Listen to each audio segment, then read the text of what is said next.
अस्सलाम वालेकुम dear students. सो आज हमें एक दूसरा टॉपिक पढ़ना है जो हमने चैप्टर स्टार्ट किया था रेस्पिरेशन एंड ऑर्गेनिजम्स। हमने पहले चैप्टर में इंट्रोडक्शन दी थी इस चैप्टर की। हमने बोला था कि ये जो रेस्पिरेशन है, रेस्पिरेशन क्या होती है। उसके बाद हमने स्टेप्स ऑफ रेस्पिरेशन देखा, external respiration and internal respiration. फिर उसके बाद हमने डिस्कस किया था types of respiration, aerobic and anaerobic respiration, जिसमें हमने ये देखा कि कैसे एक इंसान की बॉडी में और कहां पे इंसान की बॉडी में अनएरोबिक रेस्पिरेशन जो है, अनएरोबिक रेस्पिरेशन होती है। हमने बात की उस टाइम पे मसल्स की। मैंने बोला था कि जब स्ट्रीनस एक्सरसाइज एक इंसान करता है, जब एक इंसान हार्ड एक्सरसाइज करता है, कोई हार्ड काम, हैवी काम करता है, उस टाइम पे एक ऑर्गेनिज्म की बॉडी में, एक इंसान की बॉडी में लैक्टिक एसिड बनता है। और उस लैक्टिक एसिड से, जब ये लैक्टिक एसिड इन मसल्स में एक्यूमुलेट होता है, उस एक्यूमुलेशन की वजह से मसल क्रैम्प पड़ता है। फिर हम हॉट बाथ लेते हैं या थोड़ी सी प्रैक्टिस करते हैं, जिसकी वजह से इधर ब्लड सप्लाई जो है, ब्लड सप्लाई ज्यादा हो तो वहां से लैक्टिक एसिड जो है वो खत्म होता है, लैक्टिक एसिड जो है वो वहां से निकलता है। अब आज अगर हम देखेंगे इस रेस्पिरेशन एंड ऑर्गेनिज्म में, हम एक इंपॉर्टेंट टॉपिक पढ़ने जा रहे हैं जिसका नाम है human respiratory system and mechanism of respiration. So जो आज हमारा टॉपिक है वो क्या है? That is human respiratory system, human respiratory system, human respiratory system, ये हमारा टॉपिक है। अगर आपको याद होगा, आपने पढ़ा होगा डाइजेस्टिव सिस्टम। आपने डाइजेस्टिव सिस्टम में पढ़ा होगा कि डाइजेस्टिव सिस्टम जो है ये एक ग्रुप ऑफ ऑर्गन्स होता है, ग्रुप ऑफ ऑर्गन्स जो जो किस लिए रेस्पॉन्सिबल होते हैं, which are responsible for the process of digestion. एक group of organs which is responsible या which is involve in the process of digestion, उसको हम बोलेंगे डाइजेस्टिव सिस्टम। मतलब कहने का मतलब ये कि जब भी वर्ड सिस्टम आएगा, system is group of something. जब भी कभी आप वर्ड सुनोगे सिस्टम, तो आप याद रखोगे system is group of something. तो इसी तरह अगर हमें आज ह्यूमन रेस्पिरेटरी सिस्टम पढ़ना है, तो ह्यूमन रेस्पिरेटरी सिस्टम जो है it is group of organs. ये जो ह्यूमन रेस्पिरेटरी सिस्टम है ये क्या है? This is group of organs, यानी कि इसमें बहुत सारे ऑर्गन्स आते हैं। इसमें हमारी नोज इन्वॉल्व है, इसमें हमारा जो ट्रैकिया है, विंड पाइप जो है, विंड पाइप इसमें इन्वॉल्व है, इसमें हमारे लंग्स इन्वॉल्व है, बहुत सारे ऑर्गन्स इसमें इन्वॉल्व है। सो हम ये बोलेंगे ह्यूमन रेस्पिरेटरी सिस्टम जो है is a group of organs. अब इसमें कौन कौन से ऑर्गन्स है हम पढ़ेंगे, कौन कौन से ऑर्गन्स है, और बनाएंगे भी, थोड़ा सा डायग्रामेटिकली दिखाएंगे कौन कौन सा ऑर्गन्स में इन्वॉल्व है। सो यहां पे अगर हम देखेंगे, यहां पे हम बनाएंगे नोज को ऐसे। ये मैंने नोज यहां पे बनाई, ये मैंने नोज बनाई, और यहां पे थोड़ा सा ये यहां से आई कुछ बनाएंगे। उसके बाद ये जो हमारी नोज है, इस नोज में ये जो एक्सटर्नल नॉस्ट्रल्स है, ओपनिंग्स जो है, ओपनिंग्स, एक्सटर्नल ओपनिंग्स जो है, इनको हम बोलेंगे नॉस्ट्रल्स। यानी कि ये जो दो ओपनिंग्स मैंने यहां पे बनाए, इनको मैं बोलूंगा नॉस्ट्रल्स, इनको मैं बोलूंगा नॉस्ट्रल्स, नॉस्ट्रल्स बोलेंगे इनको। उसके बाद ये जो नॉस्ट्रल्स है, यहां से एक पैसेज चलती है जिसको हम बोलेंगे नेजल पैसेज। यहां से ऐसे करके यहां, ये जो मैंने बनाई दिस इज नेजल पैसेज। ये जो आप ये पाथ देख रहे हो, this is called what? This is called nasal passage, nasal passage. उसके बाद ये जो नेजल पैसेज है, नेजल पैसेज में भी ओपनिंग्स होती है। ये जो नेजल पैसेज है, इस नेजल पैसेज में क्या है? इस नेजल पैसेज में ओपनिंग्स है, यहां पे ओपनिंग है। और ये नेजल पैसेज कहां पे ओपन होता है? ये हमारे जिसको हम बोलेंगे बकल कैविटी, बकल कैविटी का एक पार्ट जिसको हम बोलेंगे फेरिंक्स में ये ओपन होते हैं। तो फिलहाल के लिए ये जो दो ओपनिंग्स है जो फेरिंक्स या बकल कैविटी में ओपन होता है, इन ओपनिंग्स को हम क्या बोलेंगे? इन ओपनिंग्स को हम बोलेंगे इंटरनल नेर्स, इंटरनल नेर्स, इंटरनल नेर्स। सो हमने अभी तक क्या बनाया? हमने अभी तक ये पढ़ा कि जो ह्यूमन रेस्पिरेटरी सिस्टम है, इसमें अगर आप जनरल की बात करोगे, आप बोलोगे हमने नाक बनाई, नोज हमने बनाई। और नोज में क्या सर, ये जो नोज में जो ओपनिंग्स है, इनको हमने नाम दिया नॉस्ट्रल्स। और उसके बाद ये जो सर पैसेज है, इसको हमने नाम दिया नेजल पैसेज। और ये नेजल पैसेज बहुत इंपॉर्टेंट है। उसके बाद ये जो नेजल पैसेज है, ये ओपन होगी हमारा जो बकल कैविटी है, हमारा जो फेरिंक्स है, उस फेरिंक्स में ओपन होगा एक और ओपनिंग्स है, जिसको हम बोलेंगे इंटरनल नैर्स। अब आप बोलोगे सर, आपने यहां पे बोला कि जो नेजल पैसेज है, ये नेजल पैसेज इंपॉर्टेंट है। हाँ, ये इंपॉर्टेंट है। अगर आप देखोगे, ये जो नेजल पैसेज है, नेजल पैसेज में पहले ही यहां से ये जो पैसेज है, पैसेज पे थोड़े छोटे छोटे हेयर्स लगे होते हैं। और इन हेयर्स की वजह से क्या होगा, इन हेयर्स की वजह से यहां पे ये जो डस्ट पार्टिकल्स इस एयर के साथ होते हैं, ये यहीं पे रुकते हैं। सो हम ये बोलेंगे, इस नेजल पैसेज की वजह से क्या होगा, ये प्यूरिफाई करता है, प्यूरिफाई एयर। ये एयर को प्यूरिफाई करेगा, ये एयर को प्यूरिफाई करेगा। उसके बाद ये जो नेजल पैसेज है, नेजल पैसेज में सेल्स लगी होती है, जो सेल्स हमें हेल्प करेंगे स्मेल करने में।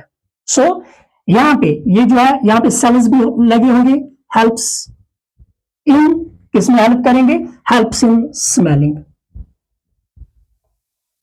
ये हमारा जो रेस्पिरेटरी सिस्टम है, उसका एसी है, एसी एयर कंडीशनर।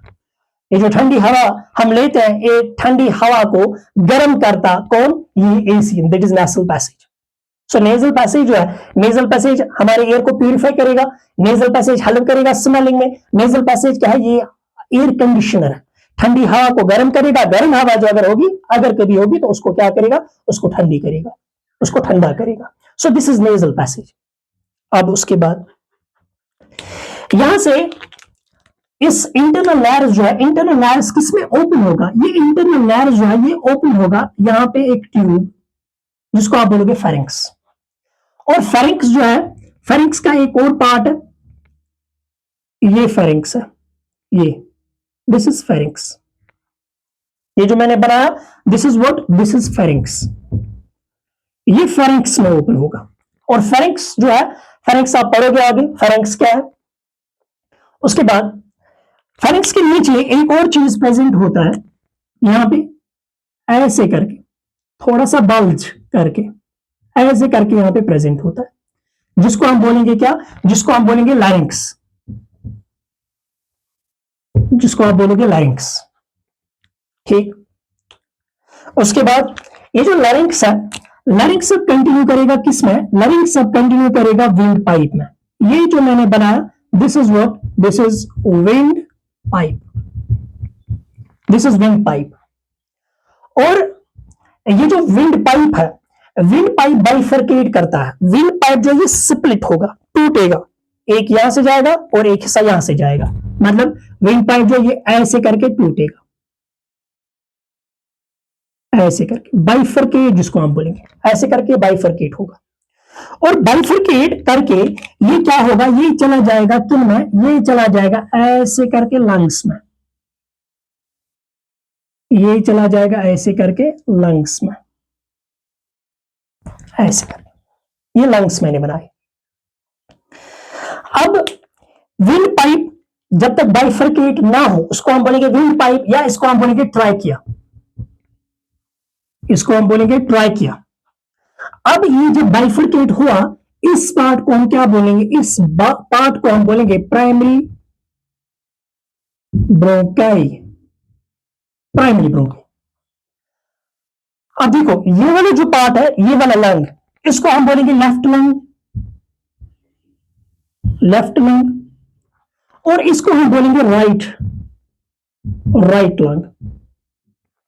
ठीक।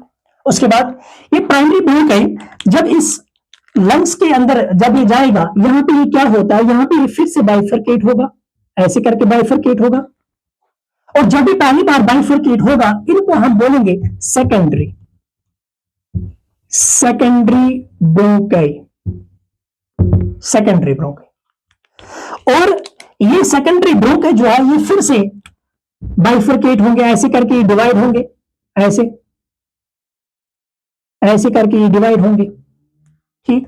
और इनको हम क्या नाम देंगे, इनको हम नाम देंगे टेरिशरी ब्रोंकाई,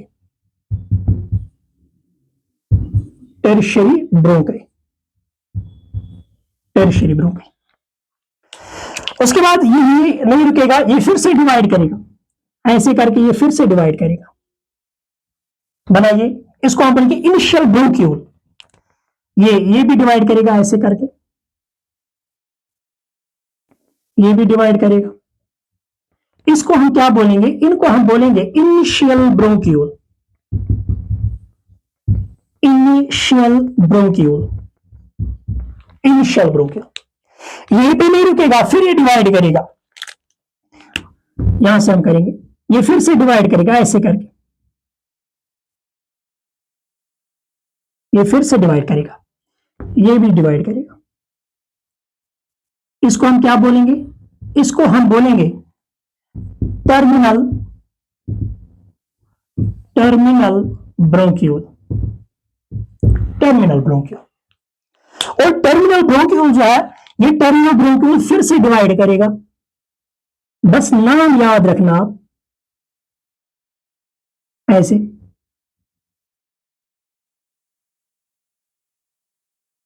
ये फिर से डिवाइड करेगा, और इनको हम क्या बोलेंगे, इनको हम बोलेंगे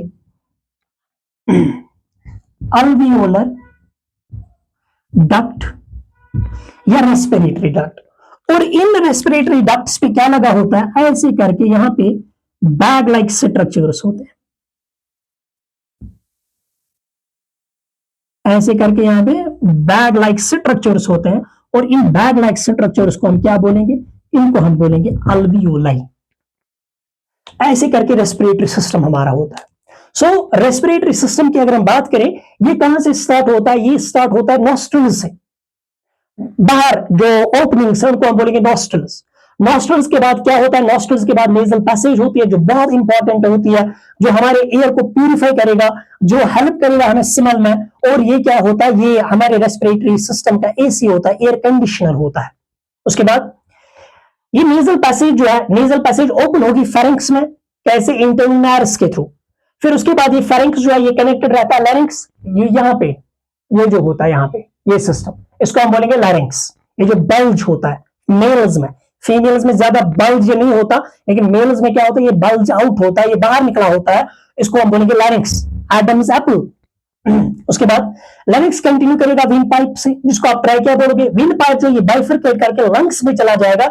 लेकिन जब ये बाइफरकेट करेगा उस टाइम हम इसको विंड पाइप नहीं बोलेंगे, अब हम इसको बोलेंगे प्राइमरी ब्रोंकाई। फिर उसके बाद ये जो प्राइमरी ब्रोंकाई है ये कहां जाएगा, ये लंग्स पे जाएगा, लंग्स में ये डिवाइड करेगा, फिर से बाइफरकेट होगा, उसको हम बोलेंगे secondary bronchi.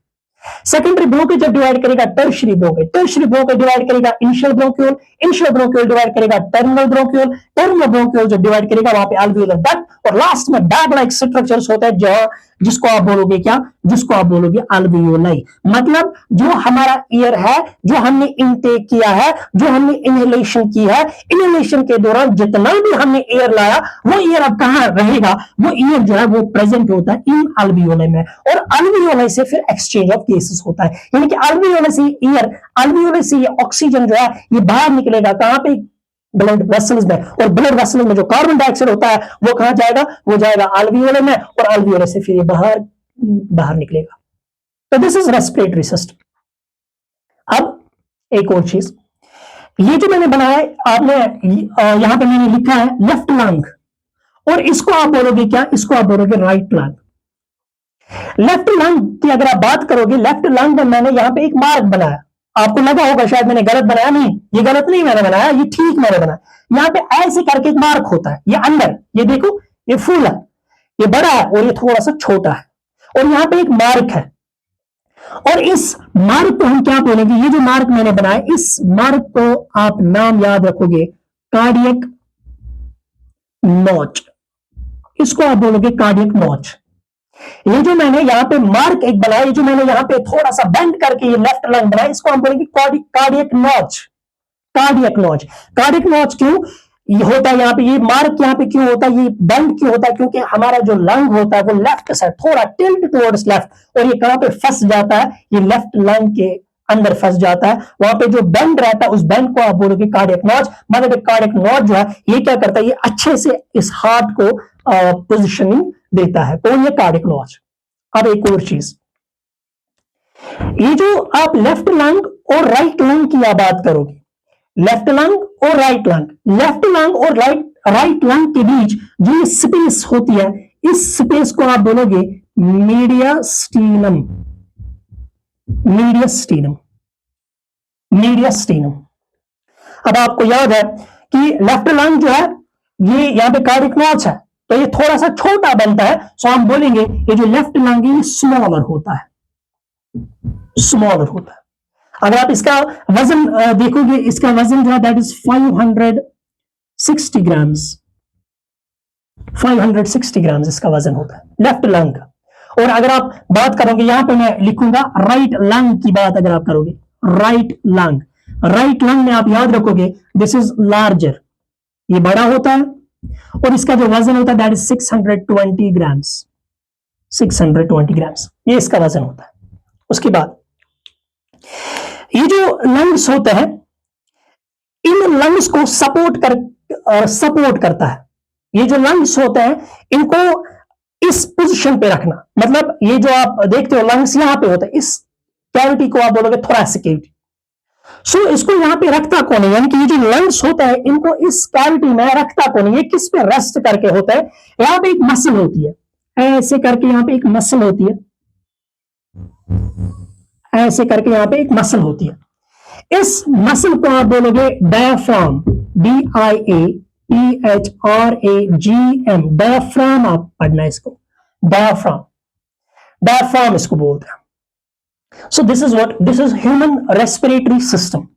Human respiratory system जो है ये नॉस्ट्रल से स्टार्ट होता है अल्वियोले तक, और लंग्स जो होते हैं, लंग्स किस पे, ये इंपॉर्टेंट पॉइंट है, आप पढ़ोगे इसके बाद मैकेनिज्म ऑफ रेस्पिरेशन में, ये जो आप पढ़ रहे हो अभी तक, ये जो लंग्स है, लंग्स किस पे रेस्ट करके रहते हैं, लंग्स जो है लंग्स प्रेजेंट होता है डायफ्राम पे। डायफ्राम एक मसल है, डायफ्राम जो है, डायफ्राम एक मसल है। थोड़ा सा इसके बारे में यहां पे मैं बोलूंगा, हमारी जो बॉडी है उसके बारे में मैं यहां पे बोलूंगा। मान लो ये हमारी बॉडी है, ये हमारी बॉडी है, ठीक, यहां पे ऐसे करके ये डायफ्राम मैंने बनाया, ये जो है this is diaphragm, this is diaphragm. अब सुनो, ये डायफ्राम क्या है, अगर आप यहां पे देखोगे ये ऐसे वाला, ये जो है इसको आप बोलोगे डायफ्राम। इस डायफ्राम का क्या काम है, इस डायफ्राम, ये जो ऊपर एक कैविटी रहती है, इस कैविटी को सेपरेट करना इस कैविटी से। अब इस डायफ्राम के ऊपर जो कैविटी है, इस कैविटी को आप क्या बोलोगे, इस कैविटी को आप बोलोगे thoracic cavity, thoracic cavity, thoracic cavity. और इस डायफ्राम से नीचे जो कैविटी है उसको आप क्या बोलोगे, इस कैविटी को आप बोलोगे एब्डोमिनल कैविटी, एब्डोमिनल कैविटी। फिर से सुनना, डायफ्राम के ऊपर वाली कैविटी थोरैसिक कैविटी, इस थोरैसिक कैविटी में क्या प्रेजेंट होगा, इस थोरैसिक कैविटी में लंग्स प्रेजेंट होता है, इस थोरैसिक कैविटी में हमारा हार्ट प्रेजेंट होता है। सो ये होता है थोरैसिक कैविटी। डायफ्राम के ऊपर, डायफ्राम सेपरेट करता है हमारी बॉडी को, ये सेपरेट करेगा। डायफ्राम के ऊपर जो प्रेजेंट है उसको आप बोलोगे थोरैसिक कैविटी, डायफ्राम के नीचे जो कैविटी प्रेजेंट है उसको आप बोलोगे एब्डोमिनल कैविटी। अब ये जो एब्डोमिनल कैविटी है, इस एब्डोमिनल कैविटी में एक जगह पे नेवल होता है, एक जगह पे क्या प्रेजेंट है जिसको आप बोलते हैं नेवल, यहां पे जिसको आप बोलते हैं नेवल। अब इस नेवल के नीचे जो कैविटी प्रेजेंट है, इस कैविटी को आप क्या बोलोगे, इस कैविटी को आप बोलोगे पेल्विक, पेल्विक कैविटी, इसको आप बोलोगे पेल्विक कैविटी। सो आपने यहां इस डायफ्राम की बात की, ये जो लंग्स होता है, लंग्स किस पे रेस्ट करके होते हैं, लंग्स प्रेजेंट होते हैं वो डायफ्राम। अब ये डायफ्राम का क्या काम है, ये जो डायफ्राम है ये हमारी बॉडी कैविटीज जो है उनको सेपरेट करता है। डायफ्राम क्या करेगा, थोरैसिक कैविटी को सेपरेट करेगा फ्रॉम एब्डोमिनल कैविटी। सो आपने याद रखा, डायफ्राम के ऊपर जो कैविटी है, ये इससे ऊपर जो कैविटी है इसको आप क्या बोलोगे, इसको आप बोलोगे थोरैसिक कैविटी, और इससे नीचे जो कैविटी प्रेजेंट है उसको आप बोलोगे एब्डोमिनल कैविटी। एब्डोमिनल कैविटी पे एक जगह पे नेवल प्रेजेंट होता है, नेवल के नीचे जो कैविटी प्रेजेंट है उस कैविटी को आप बोलोगे क्या, उस कैविटी को आप बोलोगे pelvic cavity. So this is about human respiratory system. Human respiratory system जो है, ऐसे करके थोड़ा सा आपको इसमें याद रखना है। आप जो मेन पॉइंट्स आप इसमें जो याद रखोगे क्लास 7th के लेवल तक, वो ये कि नॉस्ट्रल्स होते हैं, नॉस्ट्रल्स के बाद नेजल पैसेज होती है। नेजल पैसेज जो है ये डिवाइड रहती है दो हिस्सों में, और वहां पे कार्टिलेज होती है। नेजल पैसेज जो है ये इंपॉर्टेंट है, ये प्यूरिफाई करता है हमारा ईयर, क्योंकि यहाँ पे लगे होते हैं क्या, यहाँ पे लगे होते हैं छोटे छोटे हेयर्स, जो क्या करते हैं, जो ट्रैप करते हैं। किसको ट्रैप करेंगे? डस्ट पार्टिकल्स को ट्रैप करेंगे। मतलब ये एयर जो आप इनहेल करते हैं उसको प्यूरिफाई करते हैं। ये नेजल पैसेज जो है ये क्या, इस पे हेयर्स लगे होते हैं, और वो हेयर जो है वो क्या करता है, वो इस एयर को प्यूरिफाई करता है। इसमें क्या, इसमें ऑल्फैक्टरी चैम्बर होता है, इसमें सेल्स होते हैं जो क्या, जो डिटेक्ट करते हैं स्मेल। ये इसमें एसी प्रेजेंट होता है। वो एसी जो है, एसी मींस एयर कंडीशनर, एक चैम्बर इसमें होता है। वो क्या करता है, वो ये जो ठंडी हवा जो आता है उसको गर्म करता है। कौन उसको गर्म करता है? This AC part of the nasal passage. इसमें म्यूकस भी निकलता है, इसमें म्यूकस भी निकलता है, और वो म्यूकस क्या करता है, वो म्यूकस भी ट्रैप करेगा ये जो माइक्रोब्स कुछ अगर हम इनहेल करेंगे उन माइक्रोब्स को ट्रैप करेगा। कौन? म्यूकस। एक चीज होता है म्यूकस सिक्रीशन, एक म्यूकस। उसके बाद ये जो नेजल पैसेज है ये इंटरनल नर्व्स के थ्रू ओपन होता है फेरिंक्स में। फेरिंक्स जो है, फेरिंक्स के साथ कनेक्टेड रहता है लैरिंक्स, जिसको आपने ये एडम्स एप्पल नाम बोला। लैरिंक्स के साथ कनेक्टेड रहता है विंड पाइप बाइफरकेट होगा, प्राइमरी ब्रोंके बोलेंगे इसको। फिर उसके बाद ये जो प्राइमरी ब्रोंके है ये कहां जाएगा? ये लंग्स में जाएगा, लंग्स में जाके ये बाइफरकेट होगा सेकेंडरी ब्रोंके। सेकेंडरी ब्रोंके भी डिवाइड होगा तो टर्शियरी ब्रोंके बनाएगा। टर्शियरी ब्रोंके जब डिवाइड होगा तो ये इनिशियल ब्रोंक्यूल बनाएगा। इनिशियल ब्रोंक्यूल्स डिवाइड होता है तो टर्मिनल ब्रोंक्यूल्स बनाएगा। टर्मिनल ब्रोंक्यूल्स डिवाइड होकर अल्वियोलर डक्ट्स, और लास्ट में क्या बनता है? लास्ट में बनता है हमारे alveolar. So this is about what? This is about human respiratory system. और थोड़ा सा मैंने thoracic cavity and abdominal cavity के बारे में भी बोला, सो ये भी आप थोड़ा सा याद रखो।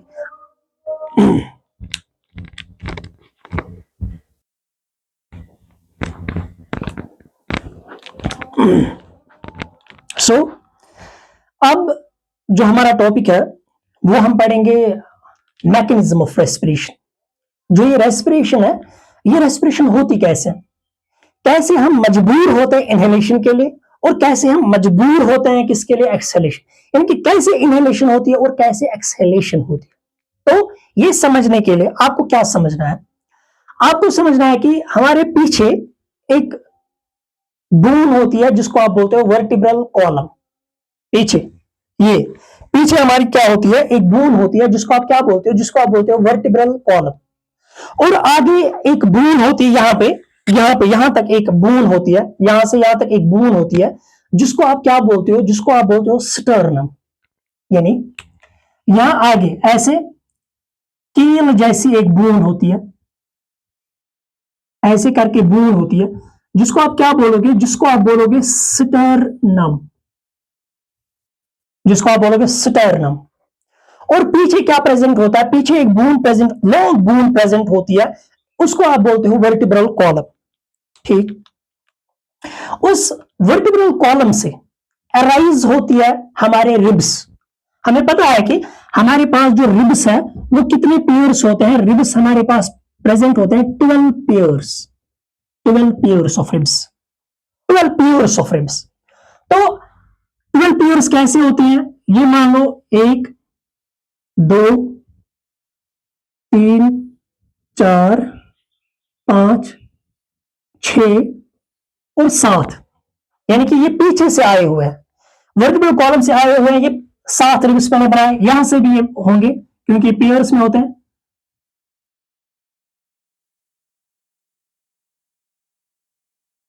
ऐसे ये पहले 7 पेयर्स ऑफ रिब्स है। सो मैं ऐसे लिखूंगा, फर्स्ट 7 पेयर्स, पहले 7 पेयर्स ऑफ रिब्स।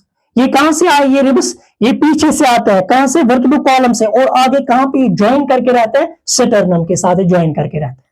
उसके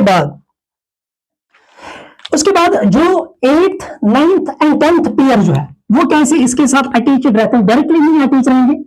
ये 7th 8th and 9th pair, ऐसे 7th 8th and 9th pair. सो ये क्या है? 7th 8th and ninth pair ये डायरेक्टली अटैच नहीं है किसके साथ, इस स्टेरनम के साथ, ये आते हैं कनेक्टेड रहते हैं किसके साथ, यहां पे I am sorry 8th 9th and 10th pair, आप याद रखोगे 10th पेयर ये डायरेक्टली अटैच नहीं रहते किसके साथ, इस स्टेरनम के साथ, ये आएंगे कनेक्टेड रहेंगे 7th पेयर के साथ, और 7th पेयर जो है वो कनेक्टेड रहते हैं किसके साथ, स्टेरनम के साथ, मतलब ये डायरेक्टली अटैच नहीं है किसके साथ, स्टेरनम के साथ। उसके बाद जो 11th एंड 12th पेयर है वो पीछे से इस वर्टिकल कॉलम से आएंगे, ऐसे वर्टिकल कॉलम से आएंगे ऐसे करके, लेकिन आगे ना ये स्टेरनम के साथ डायरेक्टली कनेक्टेड है ना इनडायरेक्टली कनेक्टेड है, मतलब ये किसी के साथ पीछे कनेक्टेड है, पीछे ये वर्टिकल कॉलम से अराइज हुए, लेकिन आगे स्टेरनम के साथ ना ये डायरेक्टली कनेक्टेड है ना इनडायरेक्टली कनेक्टेड है। ये कौन सी पेयर है, this is 11th and 12th pair, 11th and 12th pair. अब सुनो जो इंपॉर्टेंट पॉइंट इसमें है वो क्या है, ये जो पहले 7 पेयर्स ऑफ रिब्स है ये पीछे से आए और आगे ये डायरेक्टली कनेक्टेड है किसके साथ, स्टेरनम के साथ, इसलिए इनको हम क्या बोलेंगे, इनको हम बोलेंगे true ribs.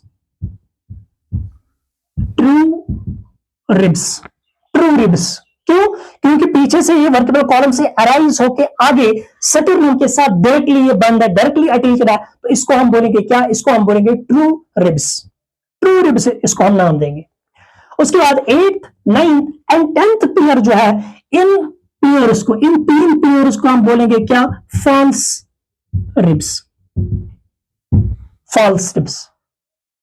True ribs and false ribs क्यों, क्योंकि पीछे से कनेक्टेड है, पीछे से अराइज हुई है, कहां से, वर्टिकल कॉलम से, और आगे किसके साथ ज्वाइन है, आगे ये ज्वाइन है 7th पेयर के साथ, डायरेक्टली अटैच्ड नहीं है स्टेरनम के साथ, ये बंद है 7th पेयर के साथ, और 7th पेयर जो है वो कनेक्टेड है स्टेरनम के साथ। उसके बाद ये जो 11th एंड 12th पेयर है इसको आप बोलोगे फ्लोटिंग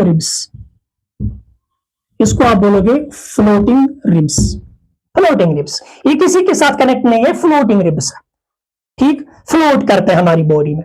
क्या इनका कोई काम है, ये जो हम रिब्स पढ़ रहे हैं, ये फ्लोटिंग रिब्स, इन रिब्स का काम है, ये जो रिब्स है ये क्या करेंगे, ये हमारे हार्ट को प्रोटेक्ट करेंगे, ये हमारे लंग्स को प्रोटेक्ट करेंगे, कौन, ये रिब्स का काम है।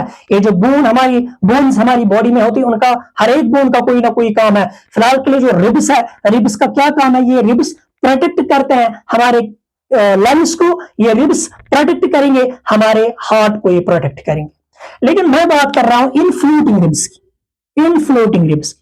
क्या इन फ्लोटिंग रिब्स का कोई काम है, तो आप बोलोगे यस। ये जो फ्लोटिंग रिब्स है, यहां पे ये फ्लोटिंग रिब्स होते हैं, इस साइड पे ये फ्लोटिंग रिब्स होती है। ये जो फ्लोटिंग रिब्स है, ये फ्लोटिंग रिब्स प्रोटेक्ट करते हैं किसको, हमारे किडनीज को। सो दे प्रोटेक्ट किडनीज, ये क्या करते हैं, ये प्रोटेक्ट करते हैं हमारे किडनीज को। सो आप ये नहीं समझना कि शायद इनका कोई काम नहीं है, इनका काम है, क्या काम है, कि प्रोटेक्ट करते हैं हमारे किडनीज को। कौन सी pair, 11th and 12th pair. So फिलहाल के लिए आपने क्या याद रखा, आपने ये याद रखा सर हमारे पास पीछे बैक में एक वर्टिकल कॉलम होता है, एक लॉन्ग बोन होती है, और आगे एक छोटी सी बोन जिसको आप स्टेरनम बोलते हो, जिसको आप चेस्ट बोन बोलते हो, जिसको आप ब्रेस्ट बोन भी बोल सकते हो। अब पीछे से वर्टिकल कॉलम से अराइज होती है, क्या अराइज होंगे, पीछे से अराइज होंगे रिब्स, और आगे से कनेक्टेड है किसके साथ, स्टेरनम के साथ। और कितने पेयर्स ऑफ रिब्स होते हैं हमारे पास, 12 पेयर्स ऑफ रिब्स होते हैं।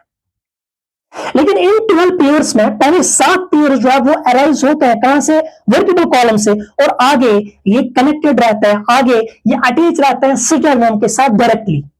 अब उसके बाद जो 8th 9th and 10th pair जो रिब है, पीछे से अराइज होंगे कहां से, वर्टिकल कॉलम से, लेकिन आगे ये डायरेक्टली कनेक्टेड नहीं है स्टेरनम के साथ, ये कनेक्टेड है इस 7th पेयर के साथ। 7th पेयर अटैच है किसके साथ, स्टेरनम के साथ।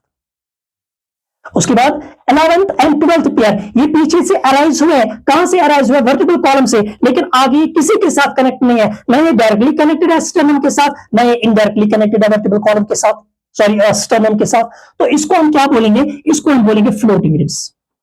और ये जो रिब्स हमारी बॉडी में है, इनका काम है, ये प्रोटेक्ट करते हैं हमारी बॉडी को, ये प्रोटेक्ट करते हैं हमारे लंग्स को, ये प्रोटेक्ट करते हैं हमारे क्या नाम है इसका, हार्ट का, ये प्रोटेक्ट करते हैं हमारे किडनीज को, ये प्रोटेक्ट करते हैं।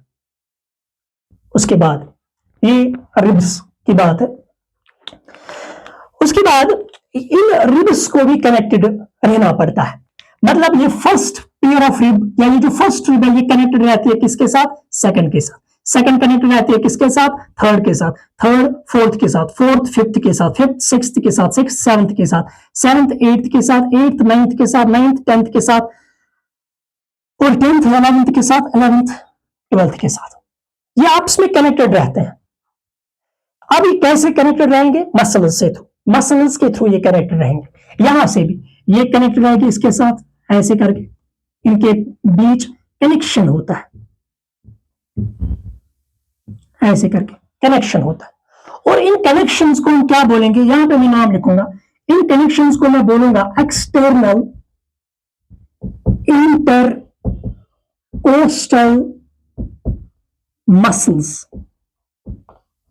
नाम थोड़ा सा बड़ा है लेकिन इंपॉर्टेंट है, external intercostal muscles, external intercostal muscles, external intercostal muscles. अब यहां पे अगर आप इमेजिन करोगे, थोड़ा सा आप दिमाग अगर लड़ाओगे, तो पीछे मैंने बोला पीछे क्या प्रेजेंट है, पीछे प्रेजेंट है वर्टिब्रल कॉलम, पीछे जो है पीछे प्रेजेंट है वर्टिब्रल कॉलम। आगे प्रेजेंट है क्या, आगे प्रेजेंट है स्टर्नम, स्टर्नम, और प्रेजेंट है रिब्स। ये तीन पीछे क्या है वर्टिब्रल कॉलम, आगे क्या है स्टर्नम, और इनके बीच ऐसे करके रिब्स, इनके बीच ऐसे रिब्स होती है। सो मान लो ये जो यहां पे है ऐसे करके, ये जो यहां पे ये वर्टिब्रल कॉलम है, यहां से अराइज हुए ये रिब्स, और आगे ये कनेक्टेड है। अब यहां पे क्या बना, अब यहां पे एक केज लाइक स्ट्रक्चर बना, और इस केज को हम क्या बोलेंगे, इस केज को हम बोलेंगे रिब केज। एक गुफा जैसी बनती है, इस गुफा को हम क्या बोलेंगे, इस गुफा को हम बोलेंगे रिब केज, रिब केज।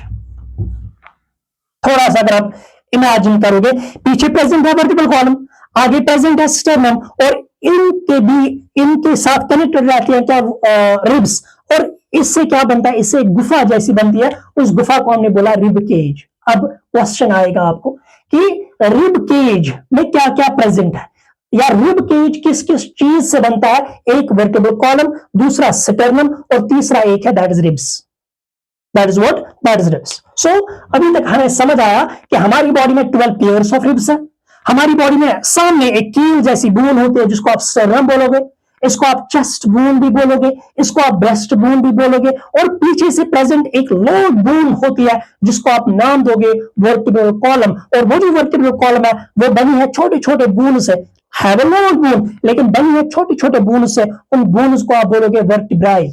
अगर आपसे कोई पूछेगा वर्टिब्रल कॉलम जो है, ये वर्टिब्रल कॉलम किससे बनी है, छोटे छोटे बोन से, उसको आप बोलोगे वर्टिब्राई या वर्टिब्री।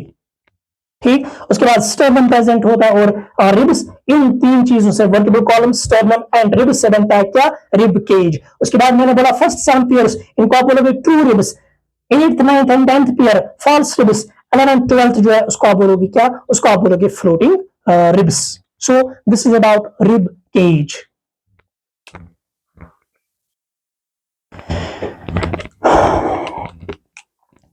अब जो हमारा टॉपिक है that is mechanism of respiration.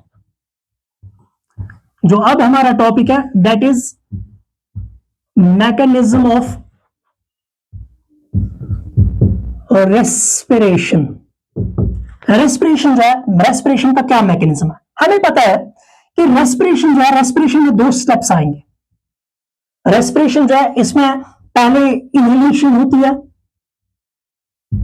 Inhalation होती है, फिर इनहेलेशन से क्या होता है वो हम बाद में देखेंगे, या ये हमने देखा हुआ है, और फिर उसके बाद क्या होता है, उसके बाद एक्सहेलेशन होती है। हमें ये समझना है कि ये इनहेलेशन कैसे होती है, और ये एक्सहेलेशन जो है, ये एक्सहेलेशन कैसे होती है, ये एक्सहेलेशन जो है, ये एक्सहेलेशन कैसे होती है। अब सुनो, चाहे आप बात करो इनहेलेशन की, चाहे आप बात करो एक्सहेलेशन की, दोनों प्रोसेसेस में दो मसल्स इन्वॉल्व है। एक डायफ्राम और दूसरी एक मसल जो मैंने यहां पे बनाई थी, दैट इज एक्सटर्नल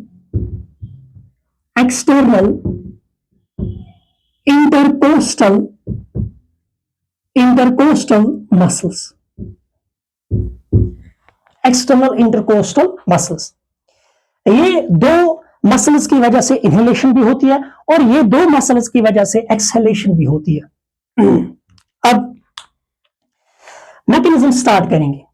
सुनो, इनहेलेशन में पहला स्टेप, इसमें क्या होगा, ये जो diaphragm and external intercostal muscles है, ये क्या होता है, ये कंट्रैक्ट होते हैं। मान लो ये इतने मसल्स है और जब ये कंट्रैक्ट होंगे, कंट्रैक्ट करके इतना ही बनेंगे, कंट्रैक्ट होंगे। सो पहला स्टेप क्या होगा इनहेलेशन में, पहला step contraction of diaphragm and external intercostal muscles, EIM, external intercostal muscles, ये कंट्रैक्ट हुए।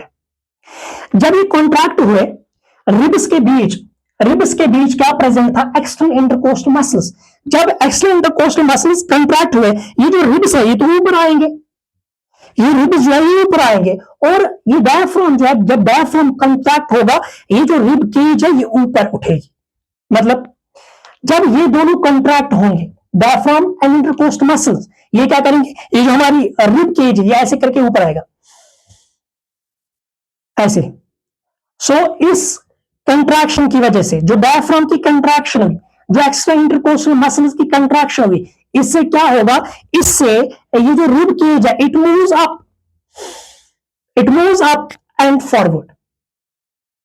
जब external intercostal muscles and diaphragm जब ये कॉन्ट्रैक्ट करेंगे, इनकी वजह से क्या होगा, ये जो रिब केज है it moves up and outwards, थोड़ा बाहर निकलेंगे। सो दूसरा स्टेप इसमें, कंट्रैक्शन की वजह से क्या होगा, कंट्रैक्शन की वजह से ये जो रिब केज है, rib cage moves up and outwards, moves up and outwards. ये जो रिब केज है ये क्या, ये ऊपर आएगी, it will move up and outwards, forward, ये थोड़ा सा बाहर निकलेगी। उसके बाद जब ये रिब केज जब ये रिब केज ऊपर आएगी, इसकी वजह से क्या होगा, इसकी वजह से जो रिब केज था इसका जो वॉल्यूम है वो इंक्रीज हुआ। फॉर एग्जाम्पल अभी ऐसे करके रिब केज है, मेरी रिब केज आप देखो, अभी ऐसे करके रिब केज, अब ये रिब केज ऊपर आई और थोड़ी सी बाहर, ये जो वॉल्यूम इसका है, इसके अंदर जो स्पेस, रिब केज के अंदर जो स्पेस है वो तो इंक्रीज हुई। सो मैं यही बोलूंगा, इस रिब केज जब ये ऊपर आएगा, वॉल्यूम जो है, वॉल्यूम इंक्रीजेस, वॉल्यूम जो है, वॉल्यूम ऑफ रिब केज, ये याद रखना, वॉल्यूम ऑफ रिब केज। आपसे कोई पूछेगा ये जो रिब केज है, रिब केज में जो वॉल्यूम, ये किसका वॉल्यूम इंक्रीज होगा, एक्चुअली ये जो वॉल्यूम इंक्रीज हो रहा है, this is of the lungs, lungs जो है, लंग्स का वॉल्यूम इंक्रीज होगा। सो मैं यहां पे ऐसे करके लिखूंगा, वॉल्यूम ऑफ लंग्स, या आप रिब केज बोलो, वॉल्यूम ऑफ लंग्स या रिब केज इंक्रीजेस, ये इंक्रीज होगा। अब यहां पे कंसेप्ट है, अच्छा कंसेप्ट है, जब वॉल्यूम इंक्रीज होगा, फॉर एग्जांपल मैं इस रूम में पढ़ा रहा हूं आपको, और इस रूम, इसका जो साइज है, लेट्स सपोज 10/12 इसका साइज है। अब इस रूम में मैंने 10 स्टूडेंट्स को रखा, फिर उसके बाद मैंने ऐसे ही दो रूम्स की जो स्पेस है उसको, यानी कि मैंने एक रूम लिया, अब 20/24, उसमें भी 10 स्टूडेंट्स को ही रखा। अब आपसे मैं बोलूंगा कि डेंसिटी जो है, डेंसिटी कहां पे कम होगी, डेंसिटी कहां पे, अगर वॉल्यूम इंक्रीज करेंगे, डेंसिटी जो है, डेंसिटी हमेशा कम होती है, प्रेशर जो है, प्रेशर हमारा हमेशा कम होता है। सो वॉल्यूम इंक्रीज करने से प्रेशर जो है, प्रेशर कम होगा। अब ये किसका प्रेशर है वो हमें पता है कि लंग्स में किसका प्रेशर होगा, एयर का प्रेशर होगा। अब मैंने क्या किया, ये जो लंग्स है, लंग्स का वॉल्यूम मैंने इंक्रीज किया।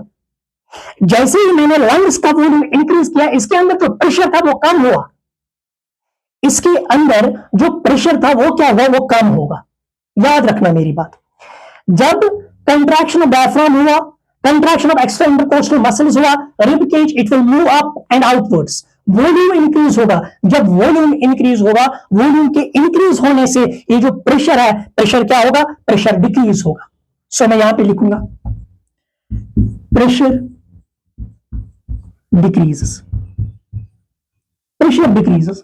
लेकिन आपसे कोई पूछेगा किसका प्रेशर डिक्रीज हुआ, लंग्स में क्या है कि प्रेशर डिक्रीज हुआ, आप बोलना ईयर, लंग्स में जो ईयर है वो कम हुआ। अब लंग्स का जो प्रेशर है, प्रेशर डिक्रीजेस, लंग किसका प्रेशर डिक्रीज हुआ, लंग्स का, क्योंकि वॉल्यूम ऑफ लंग्स इंक्रीज हुआ, प्रेशर लंग्स का ही डिक्रीज हुआ। सो मैं बोलूंगा ये जो प्रेशर की हमने बात की, प्रेशर डिक्रीजेस, इस प्रेशर को आप बोलोगे pulmonary pressure, pulmonary pressure, pulmonary pressure. उसके बाद अब ये पल्मोनरी प्रेशर जो है, ये लंग्स का प्रेशर यानी कि एयर जो लंग्स में प्रेजेंट है, अब इसका प्रेशर जो है ये प्रेशर कम हुआ, और बाहर जो प्रेशर है, एयर में जो प्रेशर है वो ज्यादा है। तो एयर जो है, एयर हमेशा मूव करेगा from higher concentration to lower concentration, from higher pressure to lower pressure, air. अब लंग्स जो है, लंग्स में वॉल्यूम इंक्रीज हुआ, वॉल्यूम जब इंक्रीज हुआ, प्रेशर क्या होगा, प्रेशर तो डिक्रीज होगा। अब जब प्रेशर डिक्रीज होगा, कौन सा प्रेशर, पल्मोनरी प्रेशर, किस चीज का प्रेशर, एयर का प्रेशर, एयर का प्रेशर लंग्स में कम हुआ। जब एयर का प्रेशर लंग्स में कम होगा, ये जो एयर है बाहर एटमॉस्फेयर में जो एयर है वहां पे प्रेशर ज्यादा है, अब ये एयर जो है ये क्या करेगा, it will move from high atmospheric pressure to low pulmonary pressure. समझना टर्म ये सेंटेंस को, air moves from high pulmonary, from high atmospheric pressure to low pulmonary pressure। जब एयर अंदर आएगा, अंदर आने को, एयर जब अंदर आएगा उसको हम बोलेंगे इनहेलेशन। सो मैं ये बोलूंगा यहां पे air moves from high atmospheric pressure, atmospheric pressure to low pulmonary pressure, pulmonary pressure। So this is the mechanism of what, this is the mechanism of inhalation। inhalation में क्या हुआ, कंट्रैक्शन हुआ, किस चीज का कंट्रैक्शन हुआ, diaphragm and extra intercostal muscles. जब extra intercostal muscles ये इतने बड़े थे, जब ये कंट्रैक्ट हुए तो ये इतने बड़े होंगे, जब ये इतने बड़े होंगे तो ये जो रिब्स है, ये रिब्स एक दूसरे के साथ आएंगे, जब ये एक दूसरे के साथ आएंगे it will move up and outwards. जब ये ऊपर आएगा, रिब के जब ये ऊपर आएगा एंड आउटवर्ड्स आएगा, उसकी वजह से वॉल्यूम इंक्रीज होगा, वॉल्यूम इंक्रीज होगा, हमेशा याद रखना वॉल्यूम जब इंक्रीज होता है प्रेशर जो है, प्रेशर डिक्रीज होगा। अब अंदर किस चीज का प्रेशर है, एयर का प्रेशर, किन में एयर है, लंग्स में एयर है। सो हम बोलेंगे पल्मोनरी प्रेशर जो है, पल्मोनरी प्रेशर डिक्रीज हुआ, अंदर जो लंग्स में एयर था उसका जो प्रेशर है वो कम है। सो एयर अब क्या करेगा, बाहर एटमॉस्फेयर में जो एयर है वो एयर क्या है, वो एयर हाई एटमॉस्फेरिक, वो एयर उसका जो प्रेशर है वो ज्यादा है और अंदर जो प्रेशर है वो कम है। सो एयर जो है, एयर मूव करेगा from high atmospheric pressure to low pulmonary pressure. तो दिस लीड्स टू इनहेलेशन। तो इससे इनहेलेशन होगी, इससे इनहेलेशन होगी, इससे क्या होती है, इससे inhalation. So this is the mechanism of inhalation. अब जल्दी से हम आएंगे किस पे, अब हम आएंगे एक्सहेलेशन पे, अब हम आएंगे एक्सहेलेशन पे। अब एक्सहेलेशन में इसका उल्टा होगा, यहां पे diaphragm and extra intercostal muscles वो कंट्रैक्ट होते थे, लेकिन अगर हम एक्सहेलेशन की बात करेंगे यहां पे ये दो मसल जो है ये रिलैक्स होंगे। सो यहां पे क्या होता है, यहां पे relaxation of diaphragm and external intercostal muscles, external intercostal muscles, तो ये रिलैक्स होंगे। जब ये रिलैक्स होंगे, अभी तक देखो अभी तक क्या था? Contract, contract. जब ये रिलैक्स होंगे, ये हो गया रिलैक्स। जब ये रिलैक्स होंगे, rib cage it will move down and inwards. Rib cage moves down and inwards. ठीक, अब मुझे बोलो वॉल्यूम जो है, वॉल्यूम क्या होगा? Volume decreases. किसका वॉल्यूम डिक्रीज होगा? लंग्स का वॉल्यूम डिक्रीज होगा। पल्मोनरी प्रेशर जो है वो डिक्रीज होगा। जब डिक्रीज होगा तो इससे प्रेशर जो है, प्रेशर क्या करेगा?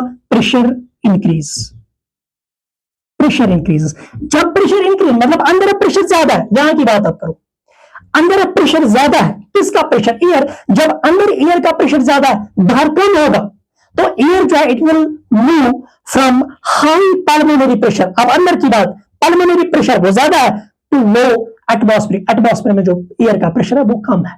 सो air moves from high pulmonary pressure, high pulmonary pressure to low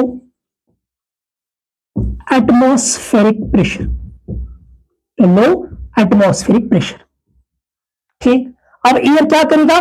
air pulmonary pressure से बाहर निकलेगा। It will move from high pulmonary pressure to low atmospheric pressure. जब ये बाहर निकलेगा, it will lead to exhalation, leads to exhalation. So this is the mechanism of what? This is the mechanism of exhalation. So important question है इस chapter का, that is mechanism of respiration। कैसे होता है ये रेस्पिरेशन या breathing कैसे होती है? Diaphragm and extra intercostal muscle से कंट्रैक्ट होंगे diaphragm and extra intercostal muscles, तो इनहेलेशन होगी। जब ये रिलैक्स होंगे तो एक्सेलेशन होगी। बाकी जो मैकेनिज्म है, बाकी मैकेनिज्म यहाँ पे आप नोट डाउन कर सकते हो, और बार बार रिपीट जब आप करोगे तो ये आप अच्छे से समझ आएगा।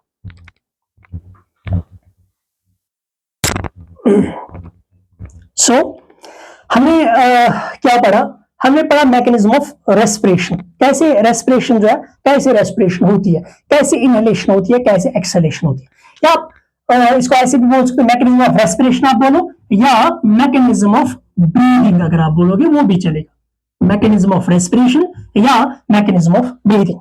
सो हमने इसमें क्या पढ़ा? हमने इसमें पढ़ा, इस रेस्पिरेशन ब्रीदिंग में हमने पढ़ा कि इसमें दो स्टेप्स इन्वॉल्व है, एक इनहेलेशन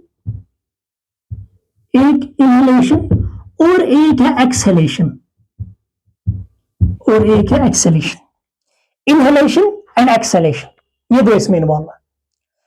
अब देखो, ये जितने भी प्रोसेसेस हमारी बॉडी में है, ये दो टाइप्स के होते हैं, एक एक्टिव एंड एक है पैसिव। सो जितने भी प्रोसेस होते हैं, एक को हम बोलेंगे एक्टिव प्रोसेस, एक को हम बोलेंगे पैसिव प्रोसेस। Passive process. अब अगर आप बात करोगे एक्टिव प्रोसेस की, तो आप याद रखोगे एक्टिव प्रोसेस का मतलब है वो एक प्रोसेस जिसको करने के लिए एनर्जी लगेगी। सो मैं ये बोलूंगा active processes are ATP dependent processes. ATP dependent process यानी कि इनको करने के लिए क्या लगेगी? इनको करने के लिए एटीपीज लगेंगे। एटीपीज मतलब एनर्जी लगेगी। और पैसिव प्रोसेस का क्या मतलब है? पैसिव प्रोसेस का मतलब है अगर कोई प्रोसेस ऐसी ही होती है विदाउट एनर्जी, उसको आप बोलोगे पैसिव। मतलब ये जो प्रोसेस होती है that is this is ATP independent process. ATP independent process. हम बात करेंगे इस इनहेलेशन की, हम बात करेंगे इस इनहेलेशन की। ये जो आप इनहेलेशन करते हो, ये जो आप इनहेलेशन करते हो, इसके लिए आपको एनर्जी लगती है। सो आप बोलोगे इनहेलेशन जो हम करते हैं ये कौन सी प्रोसेस है? This is active process. This is what? This is active process. इसको करने के लिए क्या लगेगी? इसको करने के लिए एनर्जी लगेगी। और ये जो एक्सेलेशन है, ये जो आप सांस छोड़ते हो, active process, acceleration, this is passive process. इसको करने के लिए एनर्जी नहीं लगेगी। सो this is what? This is passive process. लेकिन क्या कभी एक्सेलेशन जो है, क्या कभी ये एक्टिव प्रोसेस होती है? तो आंसर है यस। एक्सेलेशन जो है, एक्सेलेशन एक्टिव प्रोसेस हो सकती है। क्वेश्चन है कब? तो आप बोलना उन इंसानों में जो एस्थमेटिक पेशेंट्स होते हैं, जिनको अस्थमा होता है, उनमें क्या होता है, उनमें फोर्सफुल एक्सेलेशन किया जाता है। मतलब वो क्या करते हैं, उनमें लंग्स जो है वो पार्शली डैमेज लंग्स होते हैं, वो क्या करते हैं, वो फोर्सफुली इस एक्सेलेशन प्रोसेस को परफॉर्म करते हैं। जब वो चलते हैं, एक तो वो ऐसे चलेंगे क्योंकि एनर्जी बहुत कम रहती है, एक तो वो ऐसे चलेंगे और फिर चलते चलते होकर वो ऐसे करते हैं, वो फोर्सफुली इस कार्बन डाइऑक्साइड को बाहर लाते हैं। तो जब फोर्सफुल एक्सेलेशन की बात करेंगे, फोर्सफुल एक्सेलेशन वो क्या है, दैट इज एक्टिव प्रोसेस। और फोर्सफुल एक्सेलेशन किन में होता है, अस्थमेटिक पेशेंट्स में। अस्थमेटिक पेशेंट्स में क्या होता है, अस्थमेटिक पेशेंट्स में ये जो एक्सेलेशन होती है, ये क्या होती है, ये फोर्सफुल होती है। सो हमने याद रखा ब्रीदिंग में 2 स्टेप्स इन्वॉल्व है, या रेस्पिरेशन में बहुत आप याद रखो, ब्रीदिंग में 2 स्टेप्स इन्वॉल्व है, inhalation acceleration. Inhalation active process है, एक्सेलेशन पैसिव प्रोसेस है। एक्टिव प्रोसेस पैसिव प्रोसेस का क्या मतलब है, एक्टिव प्रोसेस में जिसमें एनर्जी लगेगी, पैसिव प्रोसेस में जिसमें एनर्जी नहीं लगेगी। और फोर्सफुल एक्सेलेशन की बात अगर आप करोगे, जो अस्थमेटिक पेशेंट्स में होता है, उस टाइम पे ये क्या होता है, उस टाइम पे ये एक्टिव प्रोसेस होता है, वो एक्टिव प्रोसेस होता है। सो दिस इज अबाउट ब्रीदिंग।